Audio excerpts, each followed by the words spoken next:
Our next guest is in the studio. Senior Counsel Martha KARUA is the NARC Kenya party leader, is an Azimio leader. Good morning, Martha. Morning. Welcome to Kenya's biggest conversation again. Thank you for having me. It's been a while. Yes, it's been.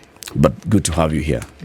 We're going to have various conversations, about what the Azimio strategy has been. We know about Sabasaba, and we saw what happened in Sabasaba. We know about the signature drive. We have questions about that just to understand what the strategy is. But before we do that, CT has the day's proverb. Our proverbs for the whole of this week come from the country of Sudan. Northern Sudan. Khartoum, Sudan. Khartoum, Sudan. Okay. Hot water is not a playground for frogs. Hot water is not a playground for frogs. Martha, what's your interpretation of this one? Washimo smiles. I think many interpretations. If we were to take ourselves as the frogs, as human beings, then hot water would equally not be our playground. And there are situations that are like hot water. Yeah.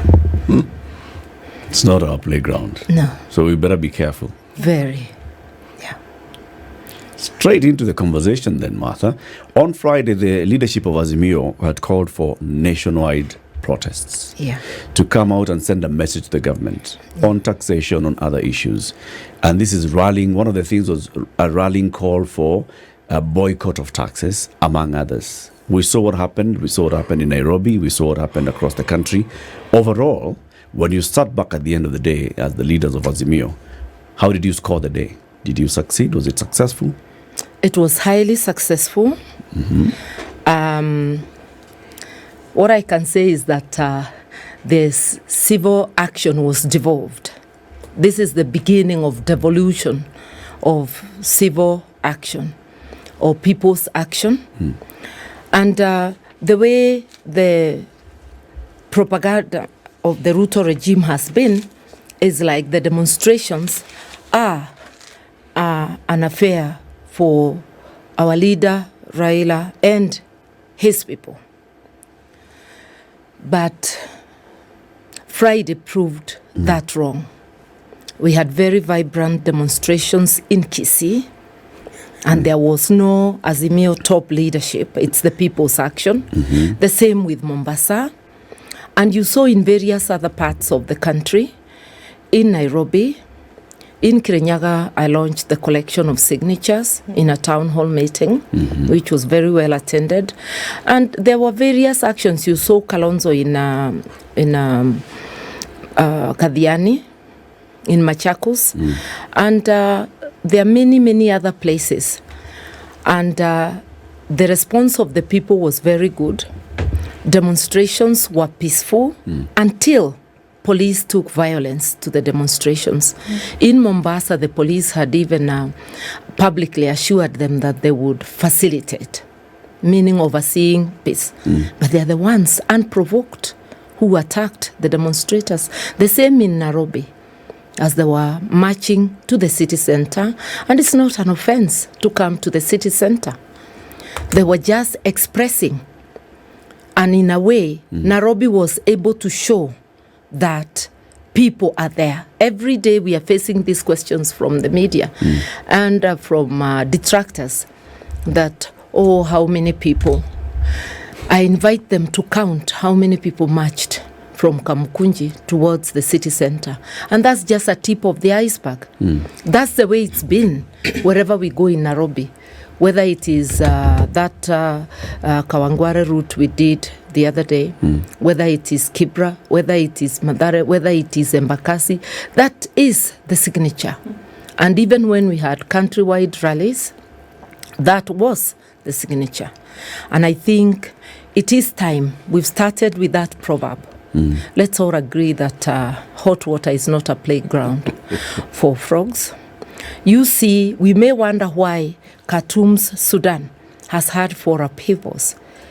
It's about people exercising power for themselves, not for the people. Because if it is for the people, then when people speak, you pause and listen. So my message to the Ruto illegitimate regime is listen to the voices of the people. What was the message on Friday? When you were in Kiruguya, in Kirinyaga County, when the others were across the country, what was the message for the Sabasaba? Was there one coherent message? Yes, message? I was in Difathas, which is on the borderline of Gishugu and Mwea, just a place where everybody could meet. Why is it called Difathas, by the way? Because there was a chief known as Difathas.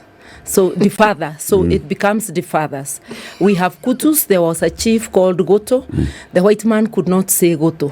So he said Kutus, it became Kutus. We also have Jegas, where we had Chief Jega.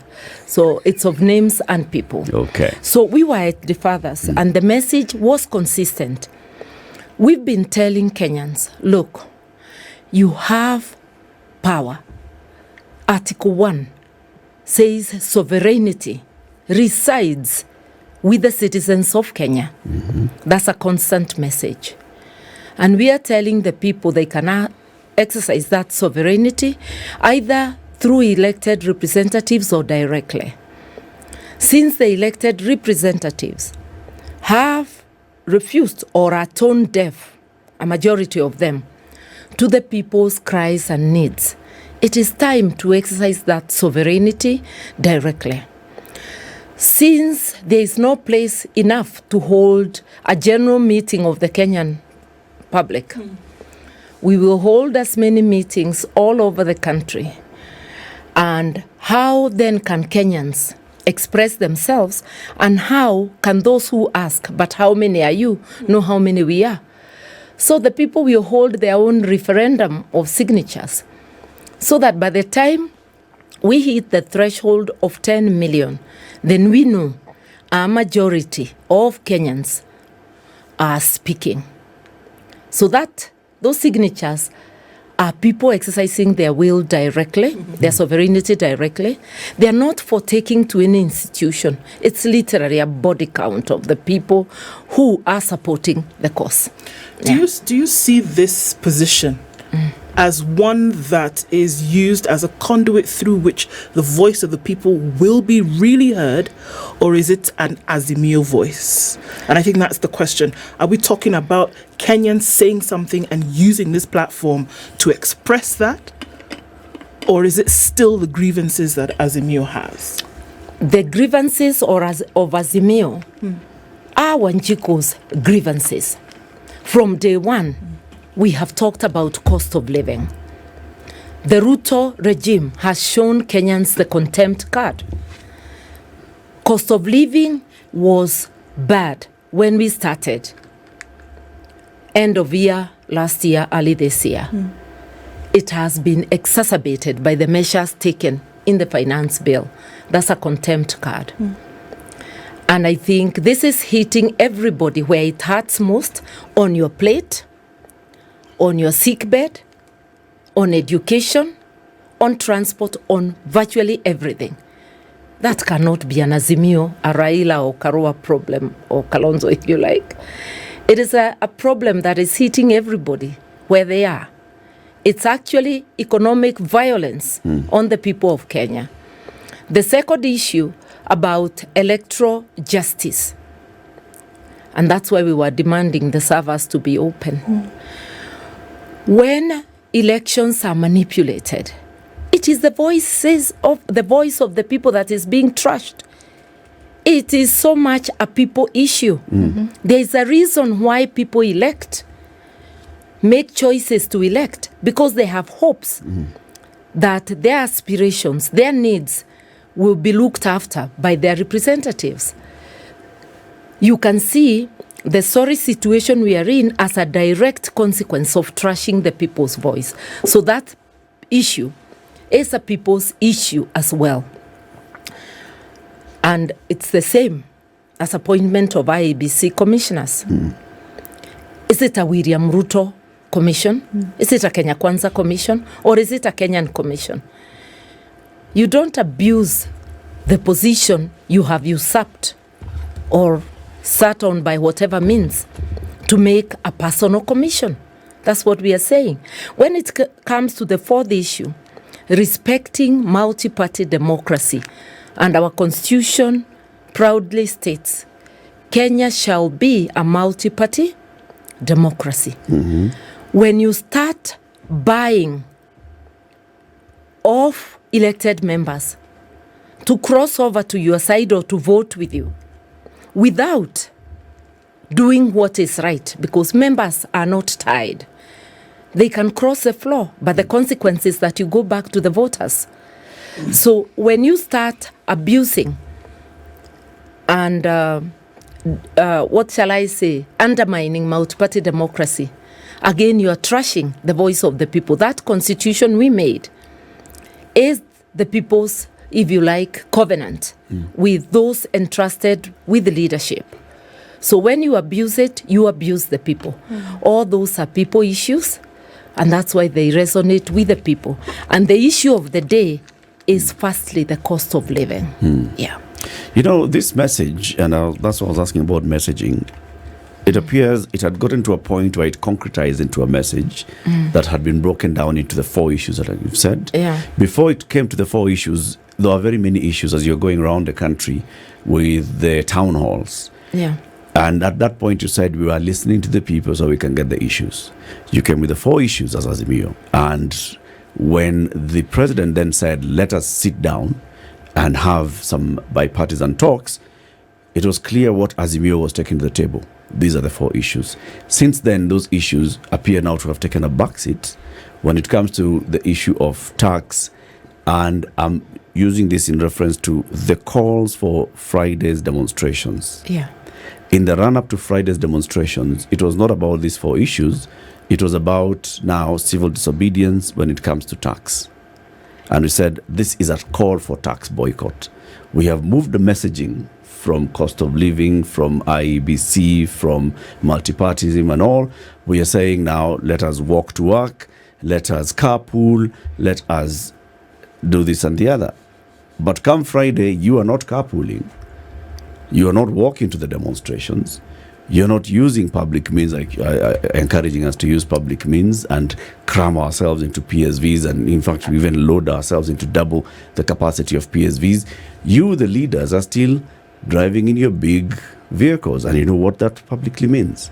So people get confused with what exactly is the Azimio message every time they call us out to demonstrate. I think there's something you're missing. What's that? The finance bill is about cost of living. And I have just said that the issue number 1. So when we are talking about tax boycott, it's all about cost of living. You cannot, at this time, when people are so economically battered, start raising taxation. You forget to raise the pay, you raise taxation to a person who is already unable to afford 3 meals a day for themselves and their families, to a person who has already fallen in arrears on fees.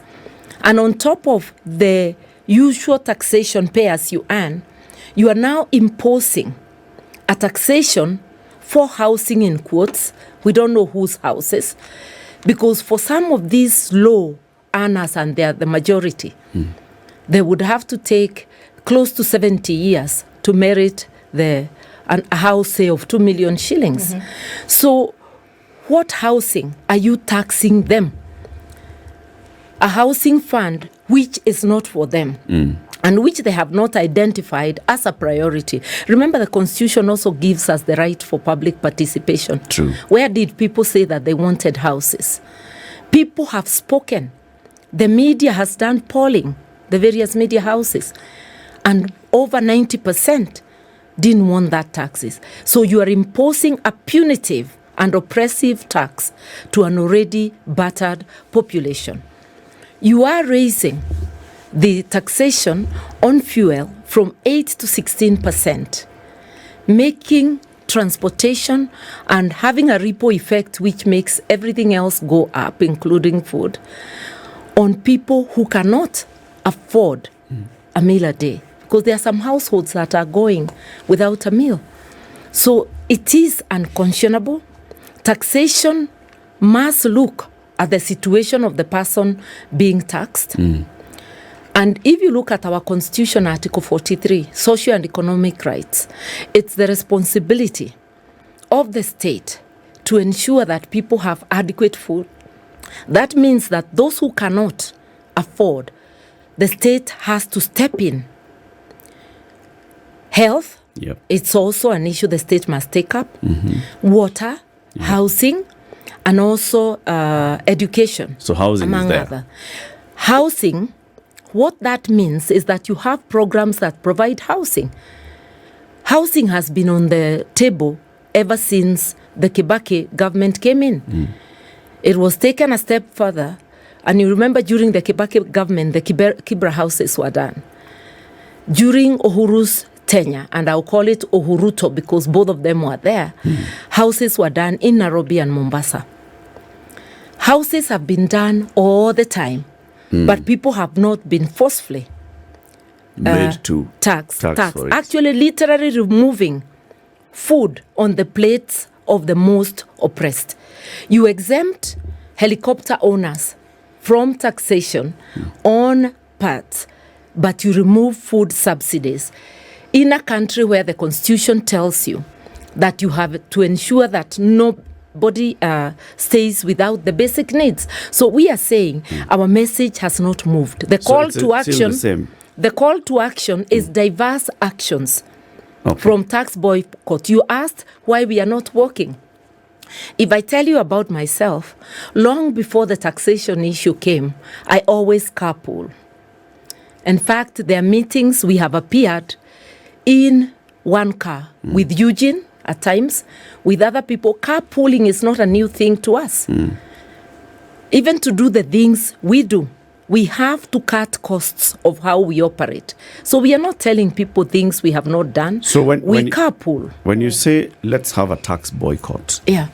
how exactly do we boycott these taxes? How do we not pay the housing fund, housing levy? How do we not pay the extra 8% VAT on fuel?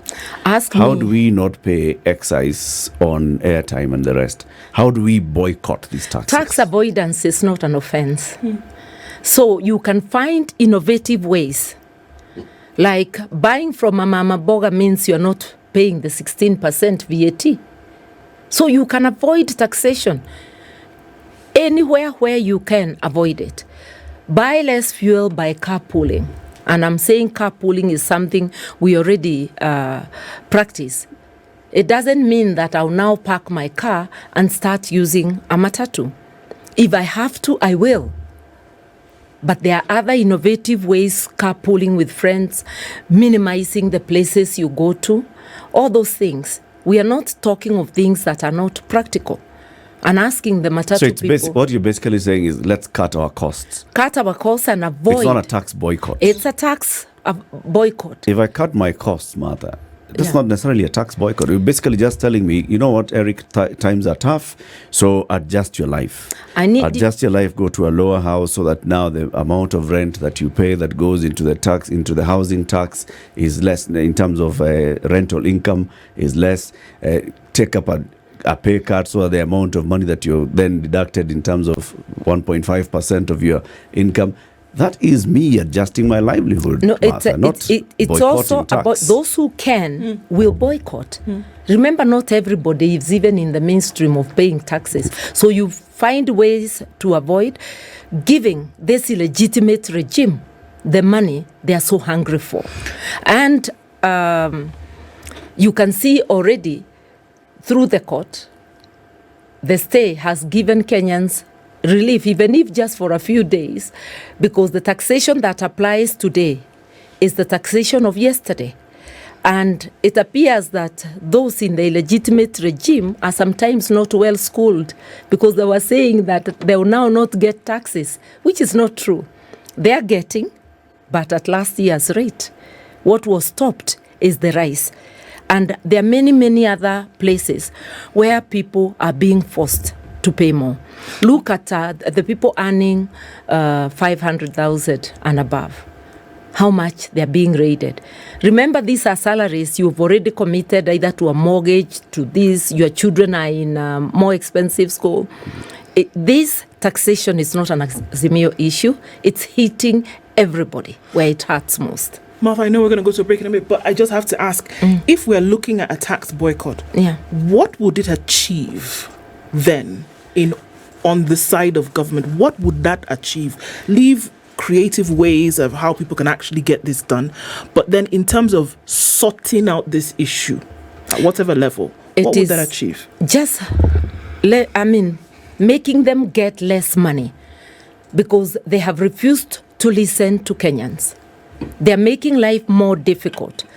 They ought to be denied that which they are seeking. And I want to give you one example. You remember the Karangata Association? Yes. When they were refusing to pay to the city council. Yep. And the court actually allowed them. And an account was opened where the taxes would be deposited until the case was heard and determined. And if it was in favor of the council, then they'll take the money. Because it was a case of no taxation without any service. So there are very many ways. This is just a tip of the iceberg. There will be many follow-up actions. The collection of signatures, you said it's not to be taken anywhere. It's just like sort of a vote count. Yeah. It's like checking your own popularity. How many people resonate with your message? So why do you need people to sign? Why do you need people then to come and give you their signatures? Because it's for a serious issue. What issue? When we reach the 10 million threshold, then citizens will be ready to take action. Why 10? You see, we have 20,000 registered, just about 20 million registered voters. Yes. About 14 million voted. Yes. And Chebukati alleged, which is not true, that 7 million voted for William Ruto. So we need a higher threshold than his support, what is said to have been his support base. Okay. Yeah, so 10 million should just be enough. How long are you giving this drive? A week, 3 months, 6 months? A short while. We are not saying when, but it will be this is a short-term strategy, not long-term. So what we've seen, even after we shared that you would be coming, is questions of people saying, so what next after I give my signature, or should I give my signature? What next? To what end? Action, but the signature, the form collecting is saying what for. So as you sign from a position of knowledge. Those who signed in Kirinyaga knew what they were signing for.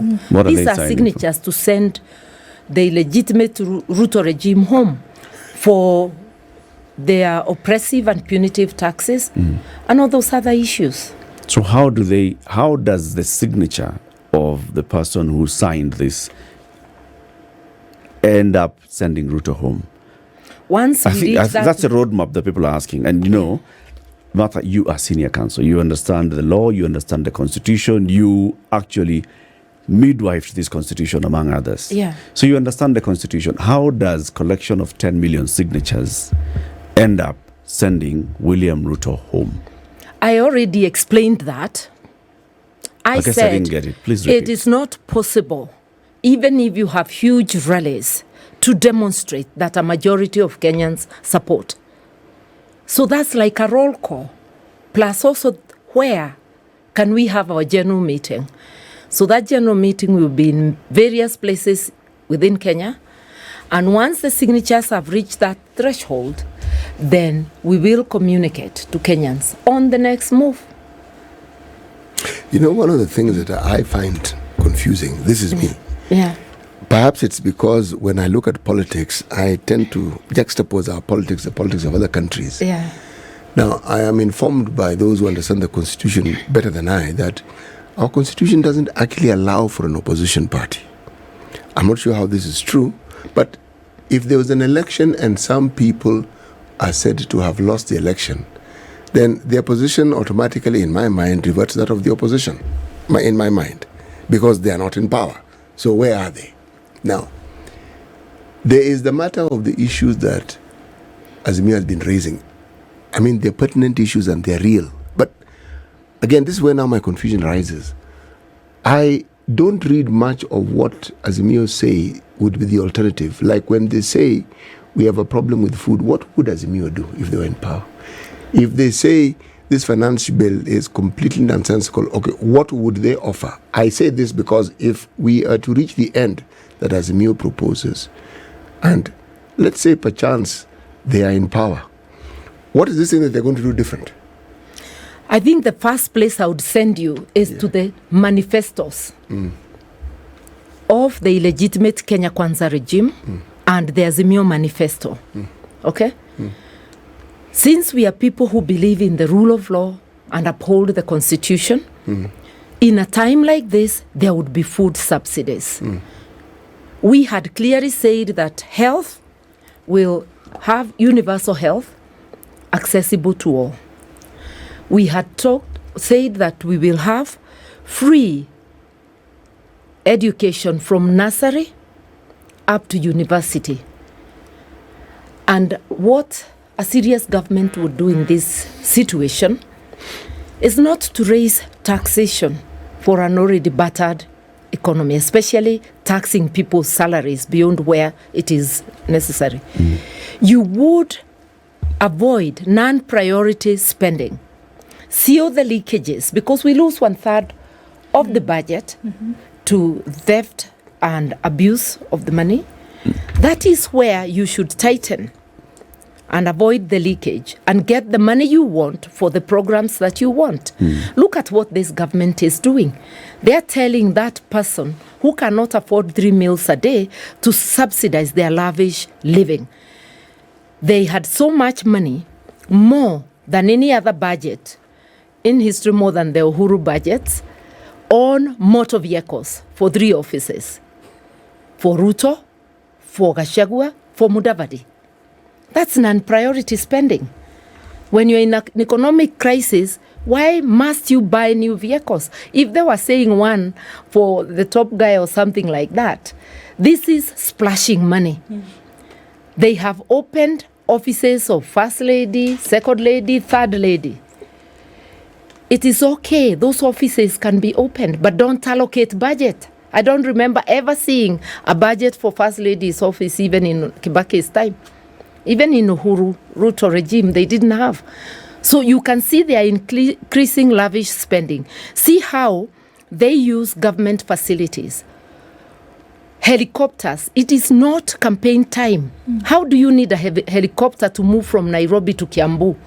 And then you send all the guzzlers to go and receive you when you arrive. Why does Ruto feel the need to run away from problems at home and be in foreign capitals daily? Why? And spend our money that way. And they go with large delegations. Look at his cabinet secretaries when they go out. Most of them on chartered planes with large delegations. All this is non-priority spending. So I'm saying there are many, many innovative ways, and you want to see the difference between Azimio and Kenya Kwanza, look at our manifesto. It's self-evident. All those areas where people are feeling the pinch, Azimio would do it differently, and there's enough money for that. Would it not be then, I don't want to use the word prudent, but would it then not be advantageous if indeed Azimio reminded us of their manifesto and the things they said they would do? By the way, we do that all the time. It's only that what gets reported is what the person reporting considers as the highlight of the meeting. We do that practically in every meeting. If you listen to what I said in Kirinyaga on Friday, it's all about those things, how we would handle them. And ours is a unique constitution. Even after the court battle, where the court spewed in their own language hot air, the constitution still allows any Kenyan, and we are Kenyans, to ask for an audit of last year's elections. Look at Article 88. The constitution still gives Kenyans residual power to take charge. Look at Article 1 of the constitution. Our constitution is like no other. Go to 35 and see that we have a right to demand records be opened.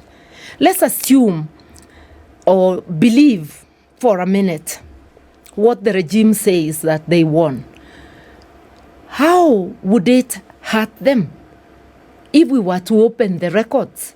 It would only reconfirm their win if they won. But they are fearful because they actually didn't win. And until we get to the bottom of this, Kenya will implode someday. We can't keep on having manipulated elections. If every returning officer, right from the polling station to the national, knew that immediately after elections and pursuant to the constitution, the records will be opened, people would hesitate to rig. It is very important, critical for this country, that we verify the results of last year's election. We audit them. Otherwise, we are sitting on a time bomb. The water is continuing to hit. And we agreed And we are the frogs. that boiling water is not a playground for frogs. Yes. There has been, even as we talk about, Friday rather, being then the first day in this, succession of events. Yeah. Where are we going next? And really to look at what is the hope for subsequent events? What is the hope moving forward that this will achieve? I think the hope was written on the footprints of the people on Friday. That people have the resolve, people will come out, and we encourage even those who remained out to come out next time. We are not going to unveil our strategy. That's not what people do in our circumstances do. As we move, we'll give directions. And this is an unfolding scene. So expect more. We will be peaceful. We remind the illegitimate regime that any undue force used on the people is actionable. Even if they don't act now, it will be acted upon. We notice that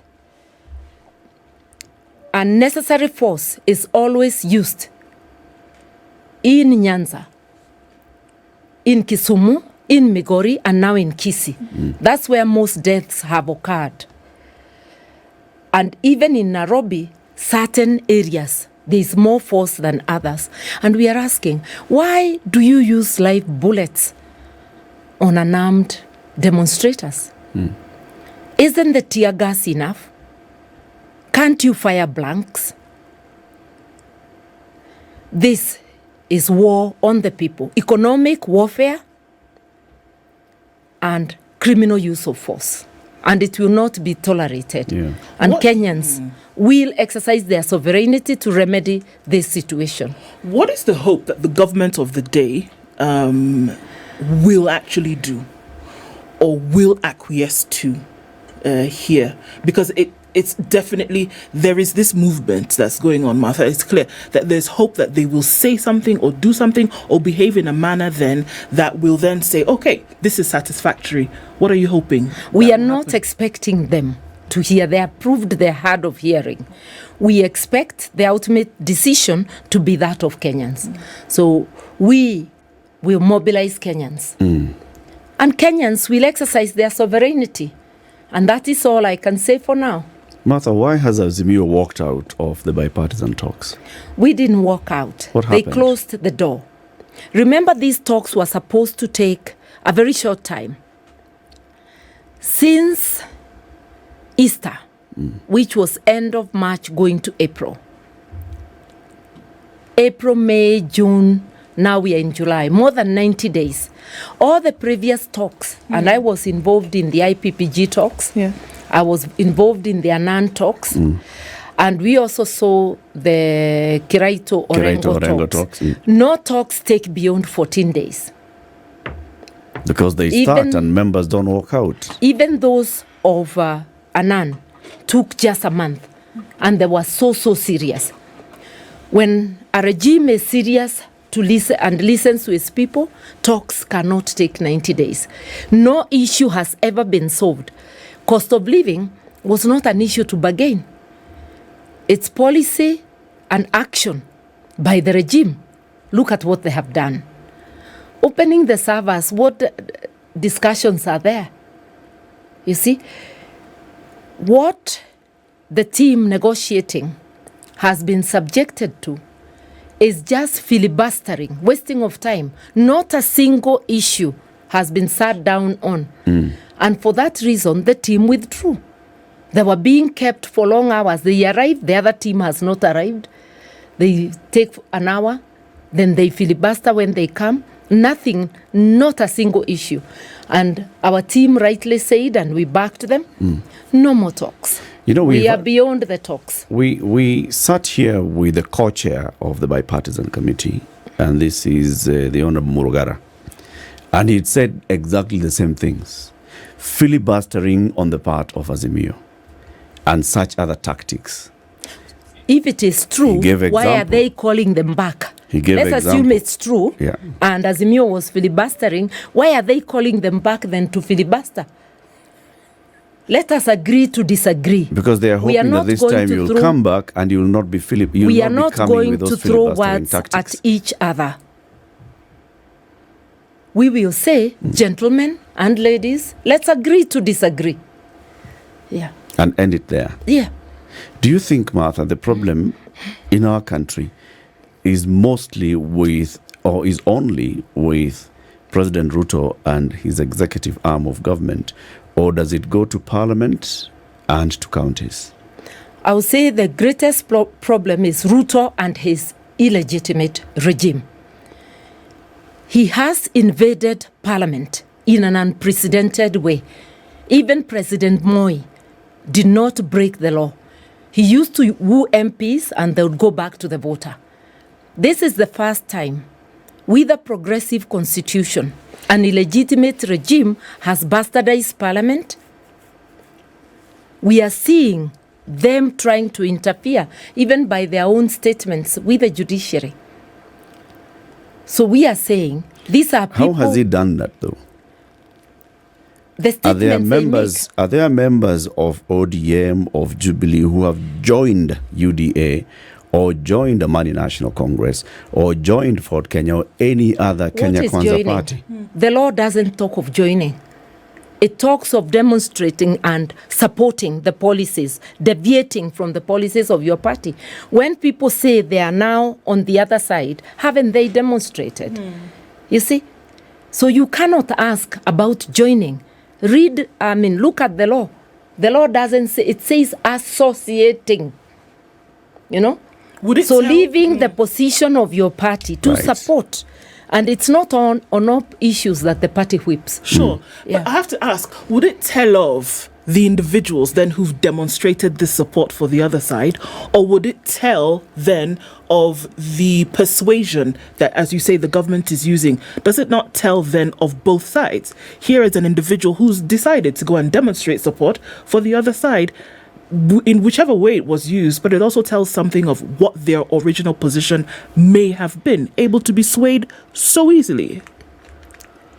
When you either usurp, like this regime usurped power, you are still bound and you pretend to be following the constitution. You are bound like every other person.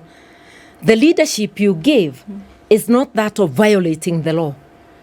Yes, the members are equally guilty, but who is in a dominant position? Who is using state resources, state power and influence? Yeah. You know, the greatest blame is on Ruto and his regime, and we have indicated that as one of the issues. But in the talks, when he continues, it's another contempt card. So what would we be going to sit and do? Look at how they see this as politics. It's how the game of politics is played. No. You persuade those across the aisle to support your cause on various issues. We saw it with Mwai Kibaki, and you were in that government. Yeah. After the 2005 referendum, Mwai Kibaki formed the government of national unity. That's what he called it. With the consensus of every party, that is allowed. He brought in the leaders, members. Ntimama, who was a KANU, joined the cabinet. Simeon Nyachae, who was the fourth people, I'll stop you there because you're wrong. Ntimama he was not KANU. He was LDP. He was and LDP. Then joined us, and we formed one strong party called National Rainbow Coalition. Later on, I'm wrong on Timama. Later on, Ford Simeon Peoples. Nyachai and his Ford people formally joined the government. How did they formally join government? They became that time there was no provision for post-election coalition. Yes. So it's just talks. And then you formalize that by appointing them to government. It's the same thing that had happened previously. And eventually, KANU also came into government formally. So it's a politics. We've seen it then. No. We saw it in the last 5 years. It's wrong. After Uhuru Kenyatta and Raila Odinga shook hands, there was a direct association of ODM MPs with his administration. Which, from where I sat, we condemned because it robbed off the country opposition without formalizing the relationship. If you recall, at that time, I condemned it. So you see, those But with let you me in say, Azimio cannot then stand up and condemn what Ruto they is will doing. Condemn. When You do not break the law today, so that tomorrow when somebody else breaks the law, you say now, a president has been said we can be breaking the law. It is wrong, and you cannot sit in a powerful position as a media house to tell Kenyans that a wrong committed often becomes a right. No, we must continue to condemn. The one who committed a wrong yesterday, without even apologizing for committing the wrong yesterday, cannot condemn today's wrong.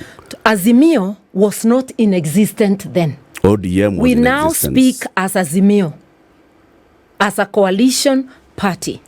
And yesterday, those who committed that wrong included William Ruto, who was in the Ruto cabinet. We are saying, let us follow the law as it is. And by the way, even in the handshake time, it was totally different because the entire ODM backed their leader, Raila Odinga, in the handshake. So there were no complaints from the party.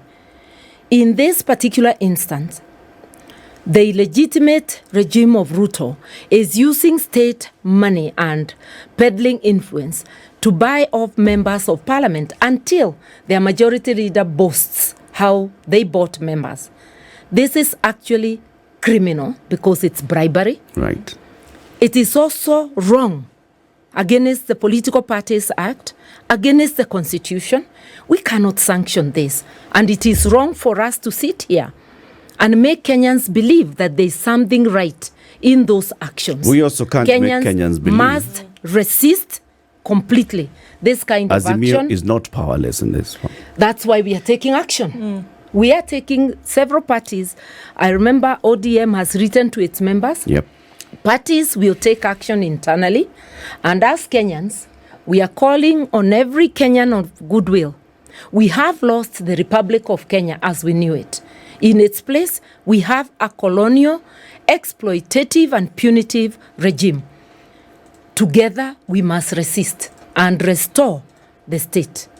And because they have declared this a company, and there are fewer than Kenyans who own this republic, we must find ways of excluding the company from the Republic of Kenya. We must reclaim back our republic. How do we do that? Let's begin with the signatures. And then you'll tell us what next.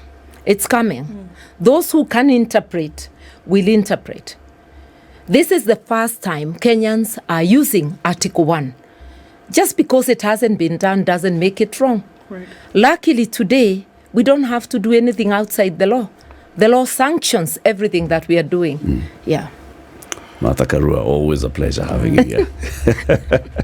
The now Kenya party leader is Azimio leader, is senior counsel, has been our guest today. She's telling us, all right, Azimio has got a strategy going forward.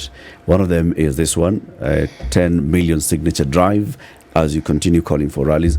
When is the next rally? Wednesday. It was announced by Right Honorable So it'll, Raila Odinga. and then on Wednesday, you'll announce the date for the next one. There will be various actions. Can you give us a calendar so we can plan ourselves? When Those who are planning to be out of town, plan to be in town. Those who are planning to travel out of the country. Give us a monthly calendar. It will come as we go along.